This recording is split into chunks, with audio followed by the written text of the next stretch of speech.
Hello, everyone. Thank you for joining me on the Spiritual Relationship Podcast. My name is Ken Hanuman, and I'm your host. Today, we'll talk about the spiritual power of tolerance. Anybody that we consider spiritual or saintly, they seem to have a high degree of tolerance, and they don't fight back, or no, they can tolerate, and we admire that quality in them. But that's not how many people in the world really. uh, I mean, they don't see it as a virtue sometimes. They look at it differently. Many people have this faulty understanding of the power of tolerance. So some see it as patronizing attitude, in which one person puts his or herself in a superior position to another person in a situation. Tolerance cannot really flourish when there's superiority, inferiority, situation. Arrogance makes one person think that they're better than the other person, believing that they know the right way, that they may tolerate other person rather than openly come into conflict with them. That they put up with abuse sometimes, and that is really not spiritual. But that is the problem with people understanding tolerance as a spiritual power, because it just doesn't seem right. Because the other part of it is a submissive position. You have one that is arrogant, and then the other one might be submissive, and the thing. But that also is not spiritual. It's all unhelpful. Some people tend to tolerate the anger, the bad behavior of others, and they keep quiet. And sort of within you, there's pressure building up. Like a pressure cooker, it's building up. There's a kind of a resentment inside. You're swallowing every reaction, and you feel like, how long can I put up with this? So, as you can see, if one person is arrogant, if the other person is not being helped, then it's not a virtue. So that's not what we're talking about when we talk about the power of tolerance. So today, the way we're relating to the power of tolerance is like we would like to reach a state where I could be neutral and just allow things to be, whether they suit me or not, right? Things are happening in the world. We don't have control over so many things that are going on. So why not allow them? Things sort of stay beyond, kind of be detached and loving and learn. Mm. Allow things, all things, or everyone, right? All things, everyone, they have a right to exist and express themselves. When I am rooted in my own original state of self awareness, when I know my path within this unlimited play of life and get on with it, then I can make space for others to play their part too. You see, we live in a world where we tend to be looking at others. We look at each other, we judge people, we compare to them. Um, we are constantly maybe criticizing or either them or we're criticizing ourselves. I think it's a law of karma that says if you're judging others, you're also judging yourself. If you're critical and you want to control everything and you get angry and upset because things are not the way you want them to be, then in a way, you also do that to yourself inside. There's a kind of dissatisfaction, discomfort, or you're never satisfied with who you are. So you could see the vice, how it works on the outside. It doesn't spare you. It's like anger, you know, getting angry and upset, thinking you're harming somebody by shouting and screaming and correcting and whatever, when in actual fact, you're the one that is suffering the most. Um, Something might happen and you feel that you have an interaction with someone, right? You said what you had to say, thing. But the thing is that later on, you remember it, you relive it, and you start to suffer this again. You feel the upset, or you feel the insult, or you feel the hurt, right? So who's hurting more? So this is where the power of tolerance is more about being neutral and allowing, being able to be detached and loving, allowing uh, others to play their part. Remember, you need to have to be in your original state of self-awareness. If you look at the word self-awareness, what it actually means, that I'm really not that focused on the outside. I'm actually looking at the self, and I can see what my thoughts are, what my feelings, my reactions, my attitudes, and I can ask myself, is it making me better? Am I happy? Am I in control? Or is it that my thoughts go off on its own? Like I start overthinking, lots of negative emotions, and I'm losing control.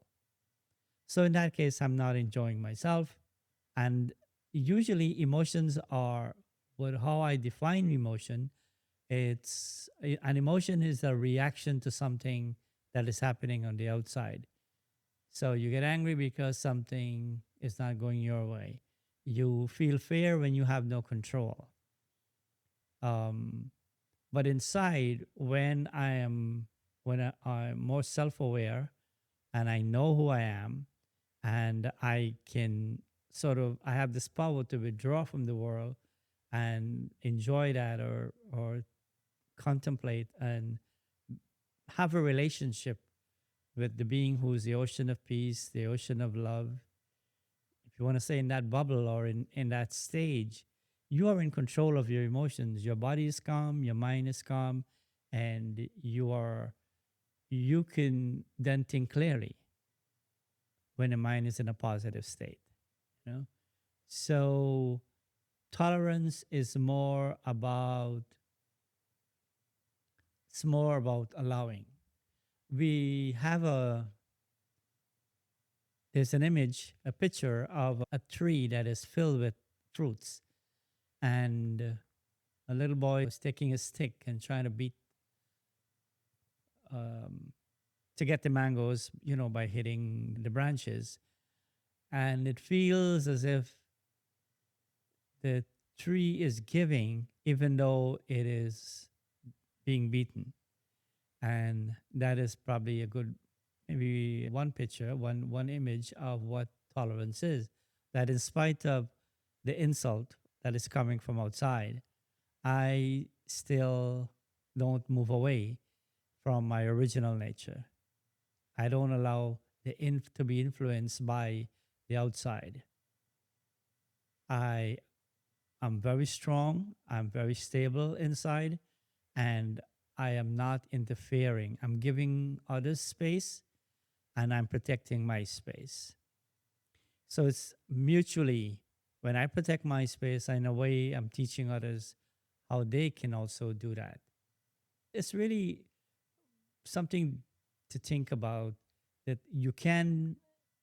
tolerance can be a power because it prevents you from overreacting, from descending into an impulsive negative behavior that can cause harm in a relationship. Tolerance allows that others, even though they make mistakes, you're not going to convict them, you're not going to discard them, but you try to provide an example by which they might, even though they might not be open to your advice, your example of tolerance can give them an option, a choice. And maybe that's their way of overcoming that behavior, that arrogance. And this is how we help others. We don't just help people by giving them advice or trying to prove a point or argue. No, you can also teach by your own example. So, on one hand, as you use it, you becoming more very good at this, at being tolerant, is being in control of your words and your reactions. And that builds confidence that you can manage any relationship. Any relationship, you probably know when to set up boundaries, you know when to say something, you are listening, you don't have anything to prove. So your mind is calm, and therefore you can read it as easier. So tolerance is a spiritual power. It's not just about enduring other people's bad behavior or insults or something like that. So tolerance is about creating a space for quality interaction with others. Quality is a result of equality. Like when you feel equal with others, you're not lesser than anyone, you're not greater than anyone, but there is equality. And what comes from that is quality energy or quality words and examples, right? We need to understand that all beings have an innate good quality and that each one of us have an eternal part to play, which we must express in our own unique way. When we develop this equality of vision, we will respect, accept, and appreciate the existence of others.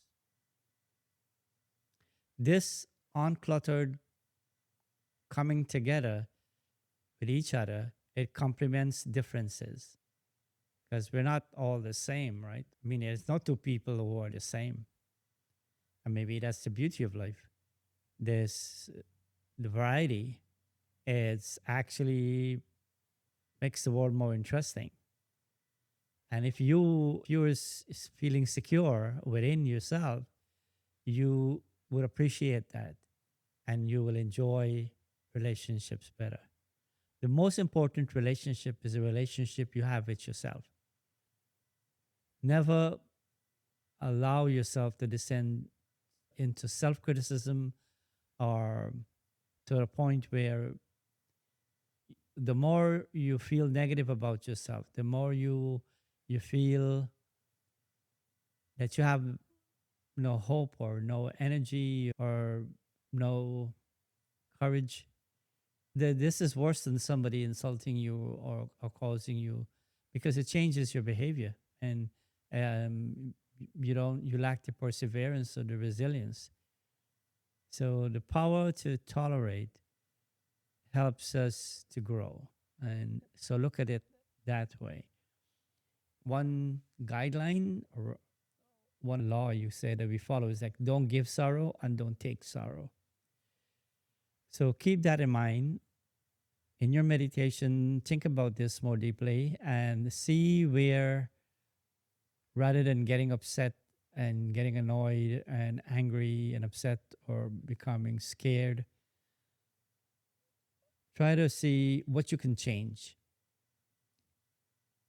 Every day gives you an opportunity to practice a power and to change in little things in a relationship with parents, relationship with friends, with people at school or work. Change something.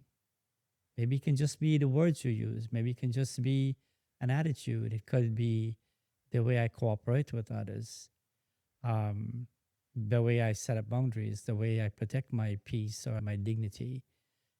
You have integrity. These things even though they're tiny things you do on a daily basis, they accumulate.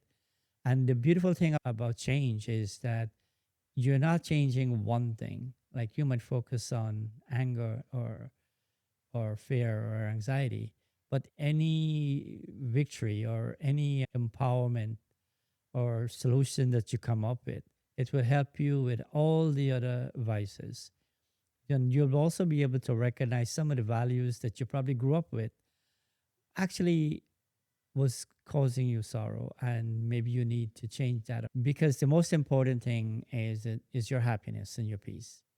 You should always have high self-esteem and be happy, and you can have that when you have a good relationship with God. you know so with that, Think about that. Think about it. Our close for today. And as usual, I keep reminding you that if you would like to practice meditation at home, we have free online Zoom classes and also meditation commentary, and the links are found in the description below. So please practice. Remember, peace is your nature. Protect it. Thank you for listening. See you in the next episode.